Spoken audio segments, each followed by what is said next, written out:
Welcome to You Lost Me at Namaste, where we discuss all things spiritual, well-being, and wellness at a 101 level. So if you've ever wondered what the law of attraction is, or what a block chakra is, or what Namaste really means, then the universe led you here for a reason, and this podcast is for you. I'm Michelle Schoenfeld. I'm a master energy healer and a former couture-aholic, coming to you from the Eaton Hotel Workshop in Washington, D.C. So today's podcast is part 2 of last week, and it's a little bit different than most of them in that I'm doing a recap of my 2-month residency as a well-being expert in Turkey for the LifeCo, actually, amongst other things that I did there. So for those of you who are new, I encourage you to go back and listen to the very first episode where I kind of lay out what this podcast is all about and who I am. But I'm going to do a little bit of that today as well. And the reason why is I have a friend who's really good on Instagram. She has, over 300,000 followers. And one of the tips she gave me is that every time you are posting or recording or doing something that's not 100% consistent with what you do, every 6th time, go back and do a little recap. So this is my 8th show, and I'm going to do just a tiny recap. So the reason I call it You Lost Me at Namaste is because before I had my spiritual awakening, before I became a master energy healer and started teaching meditation and really interested in well-being and all this stuff, I had a very corporate life. I was living in the suburbs. I have 2 kids, big house, nice car, definitely going after the brass ring, working, co-owned a medical spa for 13 years. But I really didn't understand what it meant to vibrate high, or what Namaste was, or any of those kind of spirituality hippy dippy terms. So in my mind, I did a little yoga when I was young. My mom actually is very much a hippie. I lived in a commune briefly and did yoga when I was little. But by the time I was old enough to realize about judgment and getting embarrassed, I kind of recreated myself and did the whole sorority mainstream, really went as far away as I could from crystals and inner well-being. I thought it was just too out there for me. I thought there was 2 types of people who did yoga, to be honest. There was the natural fiber, patchouli wearing, vegan. Not there's anything wrong with that because I happen to be vegan, but there was that type. I'm going to live in a tent and go to music festivals. And then there was the, oh my God, it changed my life. I love yoga. It's so amazing. But now I'm doing SoulCycle. Have you been to the last class? So that was the 2. One is carrying crystals, the other is carrying Prada.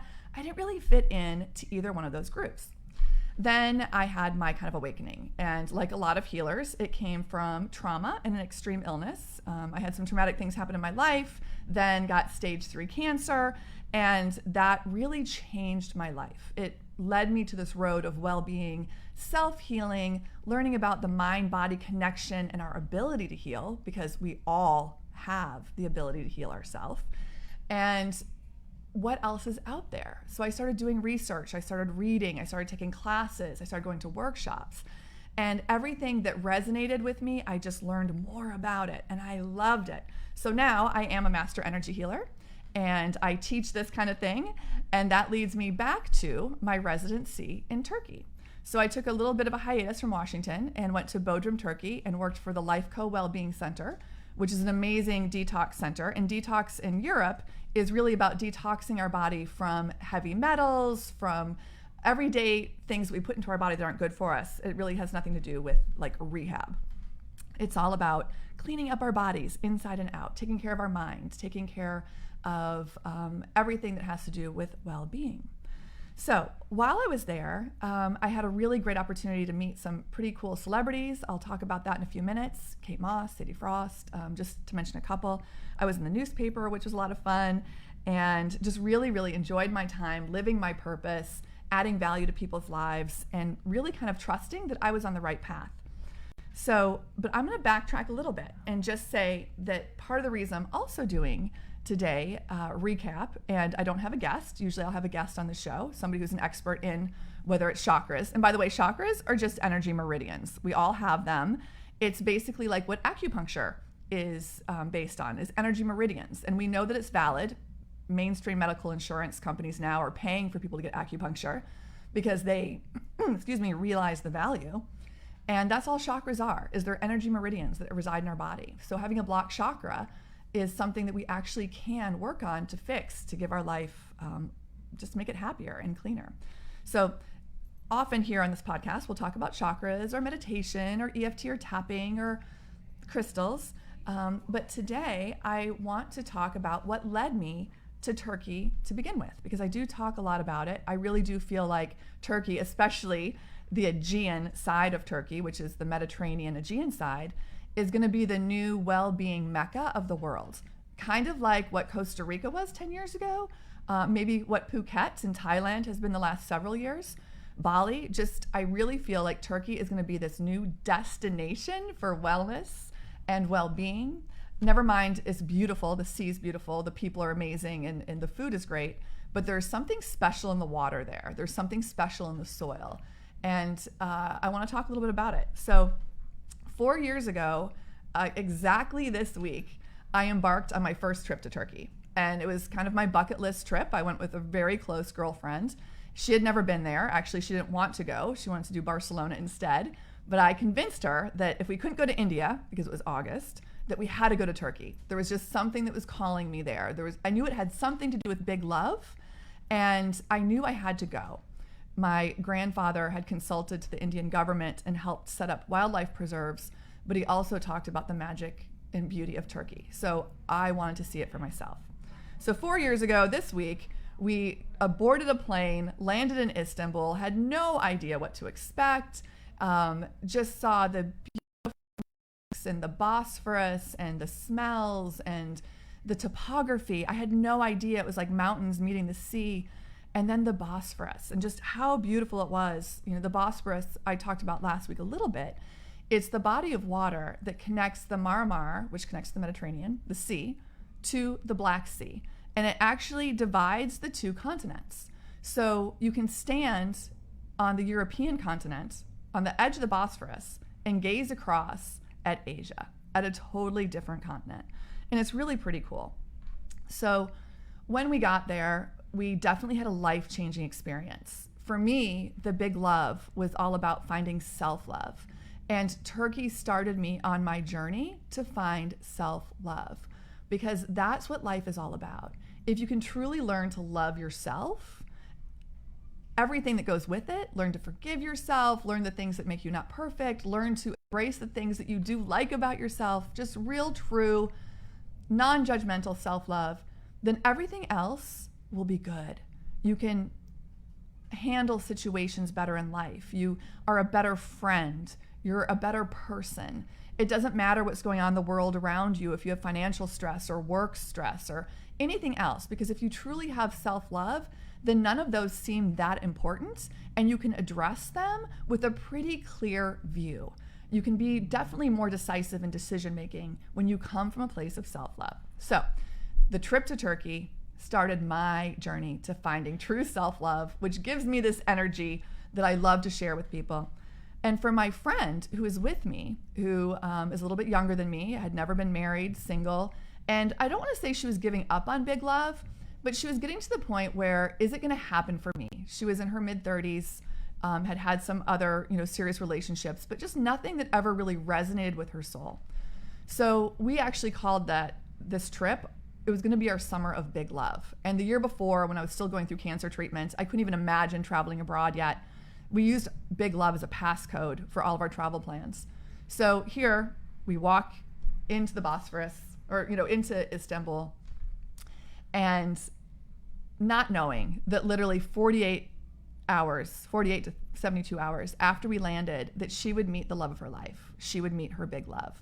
And it's a really, really wonderful story that I will have her on as a guest at a later time to share.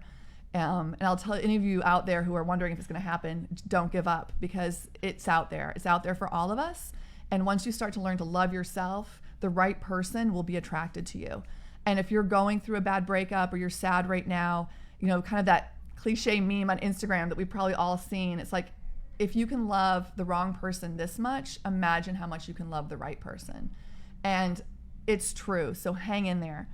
Now back to my friend. So she found this big love, and she had never felt this way before. It was a really beautiful love story. I will have her on, hopefully this fall, to tell it firsthand, because it was truly magical.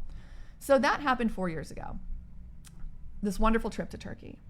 Well, we left. We went on to Greece and eventually Barcelona and had a really great time.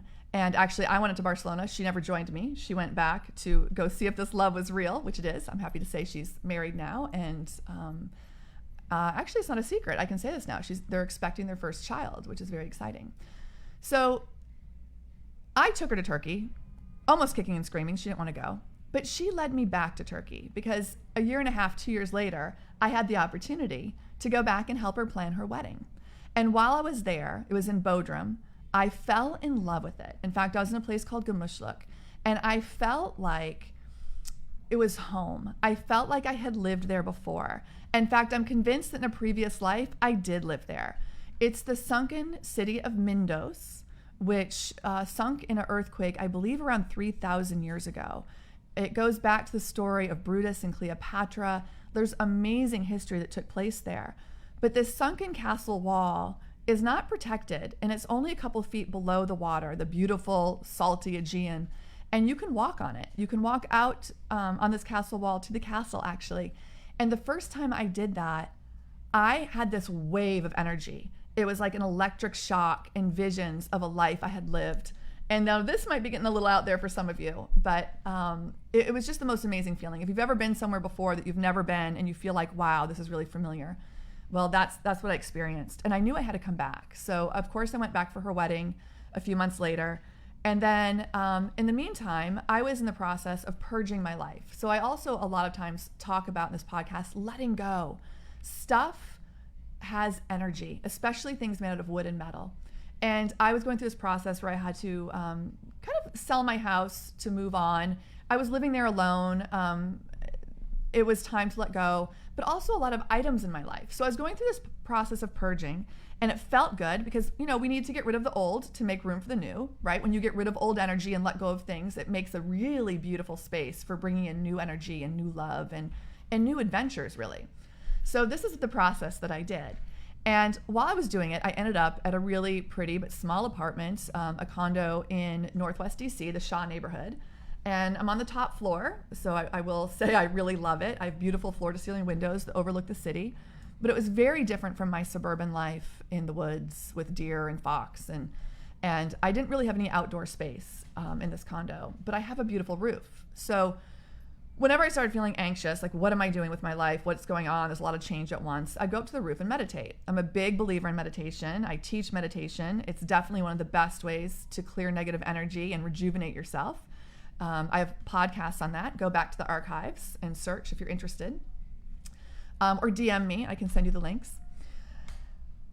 But I'd go to my roof and I'd meditate. And in my meditation, I do a positive visualization. So this is really important. If you ever want to manifest something into your life, whether it's love or a job or an adventure, or really what you have to think about is, what do you want from that? And what you want, what we all want usually, is a feeling. We want that feeling of love, that feeling of happiness, that feeling of abundance. And so when I'd go up into my roof and meditate, there's a part in there. I always do a grounding. I always do a clearing. I always do this like love, bringing in love from the universe and putting it back out. So when I got to the part about abundance and where I saw myself, not in 5 years, not in 5 weeks, but just where I saw myself in the next year or so, and the feeling I wanted from it. I wanted this feeling of complete happiness, of love, abundance, of doing something that I love. I want to do what I love and help a lot of people and make some money doing it too, right? Because we need money. It's not about ego. It's about supporting ourselves. It's about having money for adventure and for travel and for doing the things in life that we want to do. So I wanted to figure out a way that I could make money doing what I really love. Not that I didn't love, I was in pharmaceutical sales early in my life. I had this wonderful medical spa in Chevy Chase. I loved that. I loved my staff. I loved the clients. But none of that was really soul fulfilling. What fills my soul is helping people heal, helping people find self-love, helping people learn how to heal themselves and find their happiness. In fact, that's what the article in the Hurriyet Newspaper on me was about, was how do you find happiness? If you're happy, great, but if you're not, it's up to you to make some changes. So here I am up on my roof. And I'm doing this visualization. And every time I visualize on this feeling I want to help people, I want to make money doing it, and I want to be happy. The first image that came to my mind was always this really beautiful outdoor space with candles and blowing white fabric and tropical flowers. And then it would be me, like meditating or teaching or something like that. A lot of people around, kind of like a workshop. And then it would be me on this beautiful white but modest porch with beautiful pink bougainvillea blowing in the wind and the beautiful blue sea below. And these were the images that came. And this is so drastically different from my life growing up in Texas in the Midwest and living in an urban situation in DC. But it felt right. And so this image kept coming. I didn't judge it. I didn't question it. I just went with it.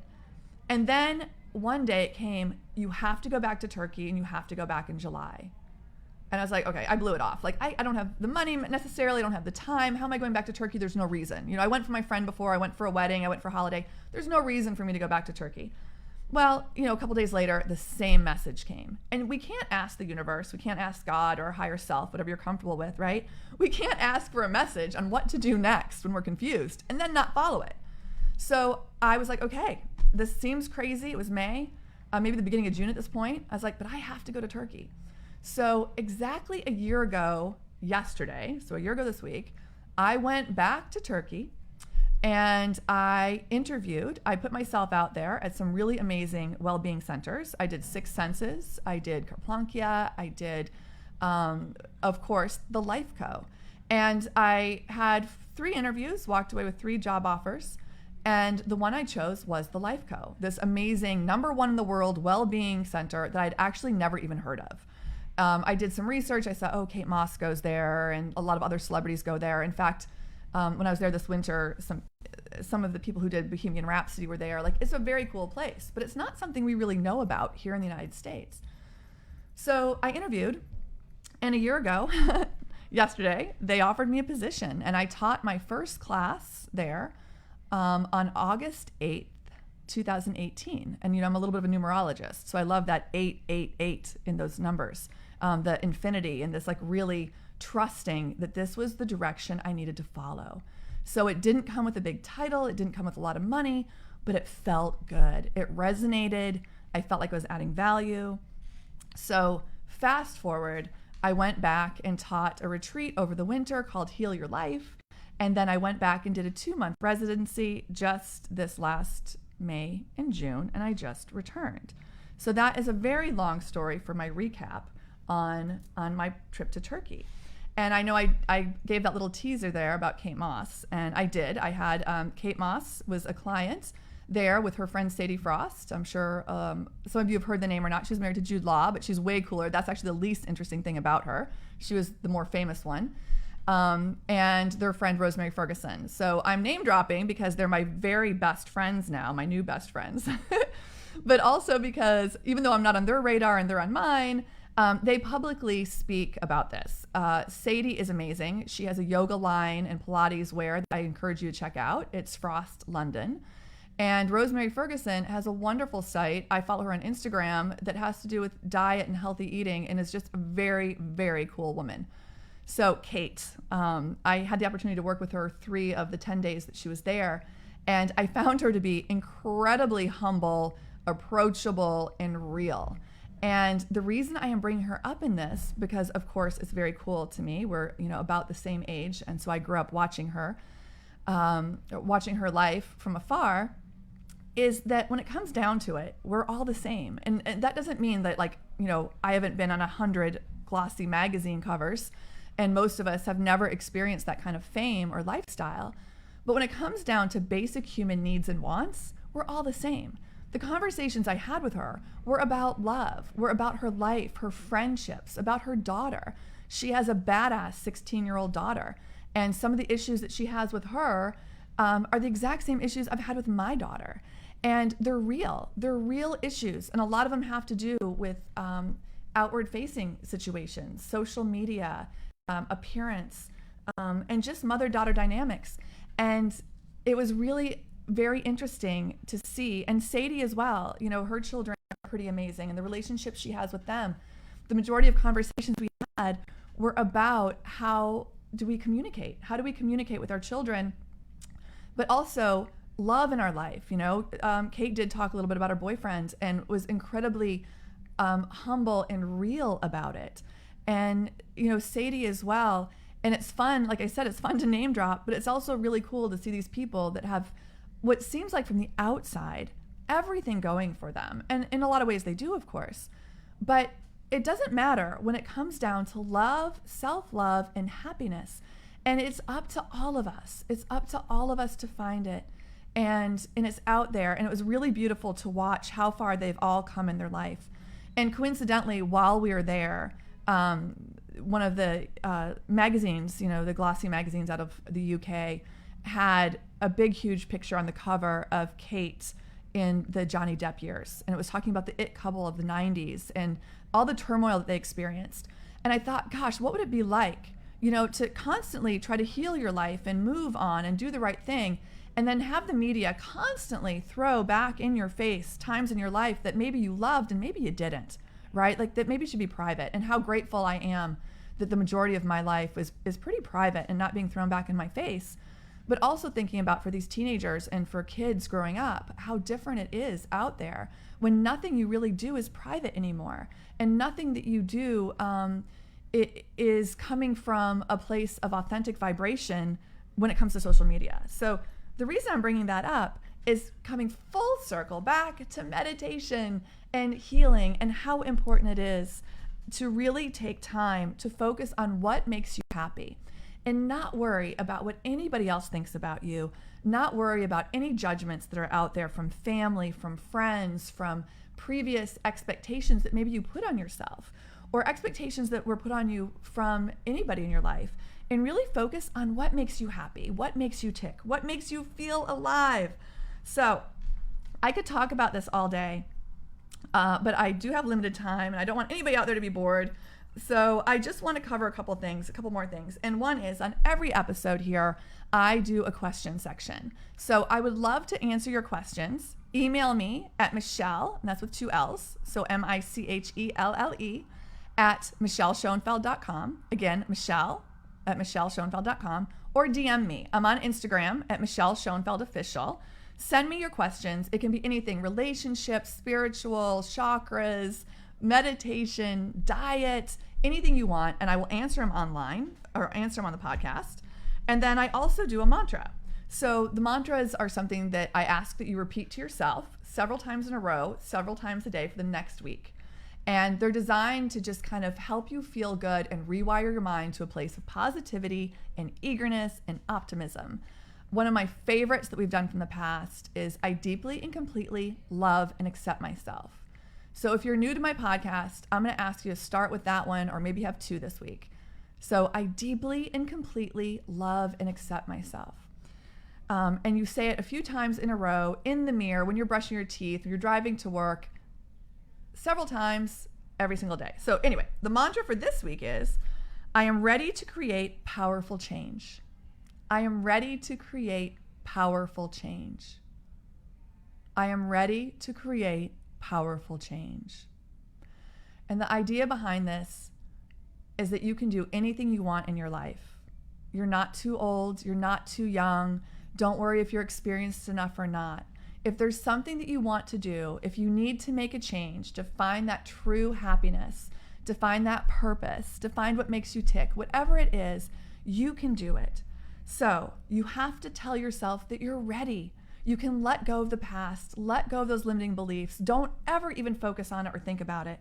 And tell yourself, I am ready to create powerful change.